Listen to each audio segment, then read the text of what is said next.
আসসালামু আলাইকুম প্রিয় শিক্ষার্থী, আশা করি সবাই খুবই ভালো আছো। তোমরা যারা গুচ্ছ বিশ্ববিদ্যালয়ে ভর্তি পরীক্ষায় অংশ নিতে যাচ্ছ সি ইউনিট থেকে, তোমাদের সি ইউনিট অনুরূপ বাংলা প্রশ্ন ক্লাসে তোমাদের সবাইকে স্বাগত জানাচ্ছি। তোমরা জানো যে গুচ্ছ বিশ্ববিদ্যালয়ের জন্য কিন্তু আমরা বেশ কিছু বাংলা ক্লাস নিয়েছি, যেখানে আমরা গুচ্ছ বিশ্ববিদ্যালয়ের ঠিক কোন অংশগুলো গুরুত্বপূর্ণ, কোন বিষয়গুলো পড়তে হবে, এই বিষয়গুলো প্রতি ক্লাসে দেখানোর চেষ্টা করেছি। তো আজকে ক্লাসে আমরা গুচ্ছের অনুরূপ বেশ কিছু প্রশ্ন দেখব এবং আনুষঙ্গিক বিভিন্ন তথ্য জানার চেষ্টা করব। তো চলো শুরু করি। আমাদের প্রথম প্রশ্ন, প্রকৃতি ও মানব মনের সম্পর্ক ফুটে উঠেছে কোন রচনায়? এই প্রশ্নটা যদি আমরা বলি, প্রশ্নটা যে কবিতা বা গল্প থেকে নেওয়া হয়েছে তার কোন অংশ থেকে নেওয়া হয়েছে? পাঠ পরিচিতি থেকে। কোন অংশ থেকে নেওয়া হয়েছে? পাঠ পরিচিতি অংশ। পাঠ পরিচিতি। তো গুচ্ছের ক্ষেত্রে আমাদের যে কোনো গল্প কবিতার পাঠ পরিচিতি অংশ আমাদের অবশ্যই পড়তে হবে। পাঠ পরিচিতি থেকে আমাদের প্রশ্ন আসতে পারে। তো প্রথম যে অপশনটা আছে সোনার তরী, দেখো সোনার তরী কবিতায় কিন্তু প্রকৃতি আর মানব মনের সম্পর্কের কোনো বিষয় বোঝানো হয় নাই। এখানে কিন্তু দেখানো হয়েছে যে ব্যক্তি জীবন নশ্বর হলেও তার কর্ম অবিনশ্বর, মানুষ থাকবে না বাট তার কর্মগুলো সমাজে থেকে যাবে, ভালো কাজগুলো। এখানে কিন্তু আসলে প্রকৃতি আর মানব মনের সম্পর্কের কোনো দিক দেখানো হয় নাই। প্রতিদান, প্রতিদান কবিতায় কিন্তু আসলে জসীমউদ্দিন বোঝানোর চেষ্টা করেছেন যে কেউ যদি আমার অপকার করে কি করতে হবে, তাকে ক্ষমা করে দিতে হবে, পারলে তার উপকার করতে হবে। এখানেও প্রকৃতি আর মানব মনের কোনো সম্পর্ক নাই। মানব কল্যাণ, এখানে আবুল ফজল দেখানোর চেষ্টা করেছেন যে প্রকৃত মানব কল্যাণ কি, কোনটা দ্বারা আসলেই প্রকৃত অর্থে মানুষের কল্যাণ সাধন হয় বা সাধিত হয় সে বিষয়টা। এখানেও প্রকৃতি আর মানব মনের কোনো সম্পর্ক নাই। বাট তাহারই পরে মনে, কবি সুফিয়া কামালের যে তাহারই পরে মনে, এখানে কিন্তু আমরা পড়লে খুব সুন্দরভাবে দেখতে পাই। এখানে এই কবিতাটা কি একটা সংলাপ ধর্মী কবিতা। কি কবিতা? সংলাপ ধর্মী কবিতা। এখানে কিন্তু কবি এবং কবি ভক্তের সংলাপের মধ্য দিয়ে কবিতার কাহিনী এগিয়ে গিয়েছে, যেখানে আমরা দেখি যে কবি ভক্ত প্রকৃতিতে বসন্ত এসেছে, বাট কবি গান কবিতা রচনা করতেছে না, এই বিষয় নিয়ে তার একটা আক্ষেপ প্রকাশ পেয়েছে।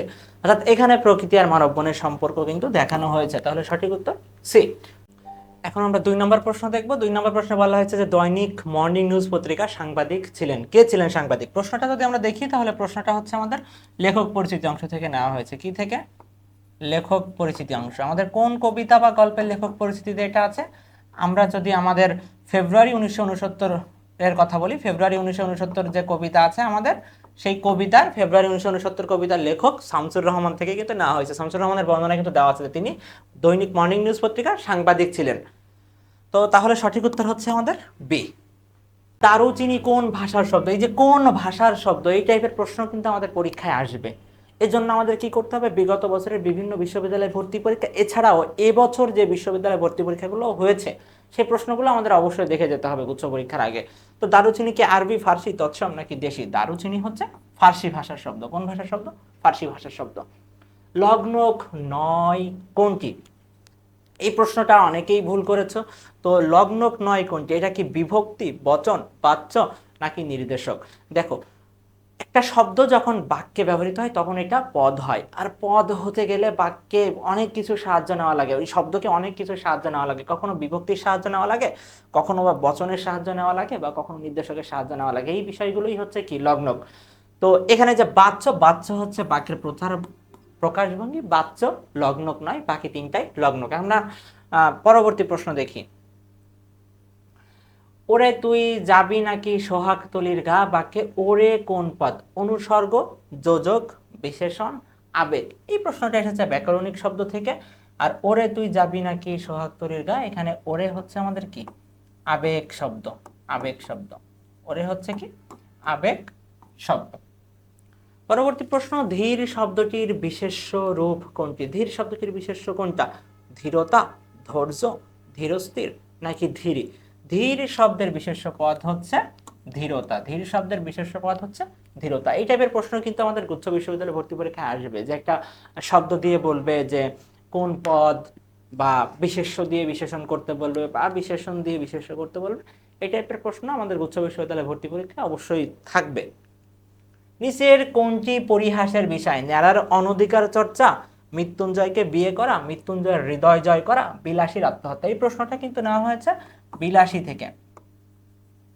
বিলাসী কিন্তু আমাদের খুবই গুরুত্বপূর্ণ, এখান থেকে কিন্তু আমাদের এমসিকিউ আসতে পারে।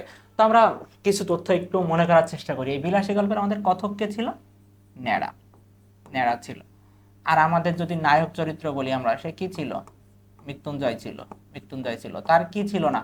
বাপ মা ভাই বোন কিন্তু কেউ ছিল না, কি ছিল, এক জ্ঞাতি খুড়া ছিল, জ্ঞাতি খুড়া ছিল, আর কি ছিল, 20-25 বিঘার আম কাঁঠালের বাগান ছিল, 20-25 বিঘা আম কাঁঠালের বাগান ছিল, আম কাঁঠালের বাগান। এই মৃত্যুঞ্জয় কোন ক্লাসে পড়তো, 3rd ক্লাসে পড়তো। তো ওই সময় 3rd ক্লাস বলতে বর্তমান কোন শ্রেণীকে বোঝানো হয়, 8ম শ্রেণীকে। তো এই মৃত্যুঞ্জয়ের খোড়া কিন্তু বারবার তার নামে বিভিন্ন অপবাদ ছড়াতো, কি ও গাঁজা খায়, ও গুলি খায়, এমনি আরো বিভিন্ন আলাপ দিত, আমরা কিন্তু গল্পে দেখেছিলাম। তো যখন মৃত্যুঞ্জয় অসুস্থ হয় তারকে কিন্তু চিকিৎসা করেছিল কে, বুড়ো মালো, বুড়ো মালো তার চিকিৎসা করেছিল, আর বিলাসী তাকে সেবা করে সুস্থ করে তুলেছিল। তো তার অসুস্থতার বর্ণনা আছে, কিন্তু সে কি 1.5 মাস শয্যাগত ছিল, কয় মাস, 1.5 মাস শয্যাগত ছিল, 10-15 দিন কি সে অজ্ঞান অচৈতন্য অবস্থায় পড়েছিল। তো এর পরবর্তীতে যখন তার হাতে ভাত খায়, আস্তে আস্তে সুস্থতার পথে যায় মৃত্যুঞ্জয় বিলাসীর হাতে, বিলাসীর সেবার মাধ্যমে, তখন কিন্তু আমরা একসময় দেখতে পাই যে অন্য পাপের দোহাই দিয়ে বা উঁচু জাতি নিচু জাতের দোহাই দিয়ে মৃত্যুঞ্জয়ের বিলাসীকে কিন্তু গ্রাম থেকে বের করে দেওয়া হয়। পরবর্তীতে তারা তাদের নিজেদের মতো জীবনযাপন পরিচালনা করে। সেখানে আরো একটা ঘটনা আমরা দেখতে পাই যে সাপ ধরতে গিয়ে মৃত্যুঞ্জয় মারা যায়, আর মৃত্যুঞ্জয় মারা গেলে কিন্তু বিলাসী আসলে বেশি দিন বাঁচতে পারে না, সে কিন্তু মারা যায়। তো পরিহাসের বিষয় কোনটা ছিল, যখন মৃত্যুঞ্জয় মারা গেলে বিলাসী মারা যায়, বাট সমাজের কাছে এই জিনিসটা পরিহাসের বিষয় ছিল। তাদের মতে যে তারা তো হচ্ছে অবৈধ কাজ করেছে বা ধর্ম বিরুদ্ধ কাজ করেছে, যেন তাদের আসলে এই বিষয়টা, তাদের মধ্যে যে ভালোবাসা এটা সমাজ বোঝার চেষ্টা করে নাই, তারা শুধু অন্য পাপের দোহাই দিয়ে এই জিনিসটা তাদের কাছে কি করেছিল, একটা পরিহাসের বিষয় হয়েছিল। তাহলে পরিহাসের বিষয় কোনটা, বিলাসীর আত্মহত্যা। পরবর্তী প্রশ্ন, উপসর্গ সাধিত শব্দ 9 কোনটি, পরীক্ষায় 9টা খেয়াল করো, অনেকে কিন্তু 9টা খেয়ালই করে না। অনুচর, এখানে কিন্তু চরের সাথে অন্য বিসর্গ উপসর্গ যুক্ত হয়েছে, এটা উত্তর হচ্ছে না। দুর্নাম, এখানে উপসর্গ যুক্ত হয়েছে। নীরব, এখানে নি উপসর্গ যুক্ত হয়েছে, বাট হিমালয় এই শব্দে কিন্তু আমার কোনো উপসর্গ যুক্ত হয় নাই, তাহলে উপসর্গ সাধিত শব্দ 9 কোনটি, হিমালয়। পরবর্তী প্রশ্ন, তুষার শুভ্র কোন সমাসের উদাহরণ, সমাস থেকে কিন্তু প্রতি বছরই আসলে একটা করে প্রশ্ন এসেছে, যতগুলো প্রশ্ন আমরা সমাধান করেছি সিমরে সবগুলো কিন্তু আসলে সমাসের প্রশ্ন ছিল।